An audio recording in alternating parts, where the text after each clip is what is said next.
Aš pirtis, kai vedu, tai aš visada rekomenduoju visiems eiti į eketę prieš pirtį. Pajusti tą šaltį, prasikvėpuoti, jau paruošti kūną šokui, tam geram šokui. Ir tada po jos jau eiti į pirtį. Nes dažnas atvejis, kai žmonės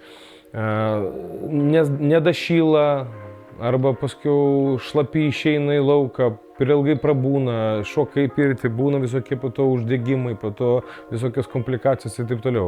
Tai būtent todėl aš skatinu visus daryti visą tą procedūrą prieš, jau paruošti bent jau savo kūną. Ir šiaip apskritai ledo terapija yra labai naudinga mūsų organizmui, todėl aš ją rekomenduoju visiems. Man tai yra kiekvieną kartą iššūkis, ir kiekvieną kartą prie jos aš turiu 1000 priežasčių, kodėl jie nelipt.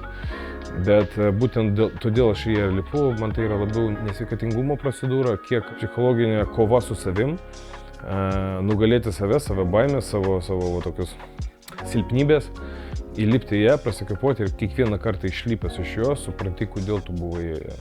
Kai tu įlipi į tą šaltį, ir kai tu pradedi girdėti tylą aplink save, atsipalaiduoji ir tu būni tuo akimirku, tada tu būni tikrai susifokusavęs čia ir dabar. Yra nuostabus jausmas.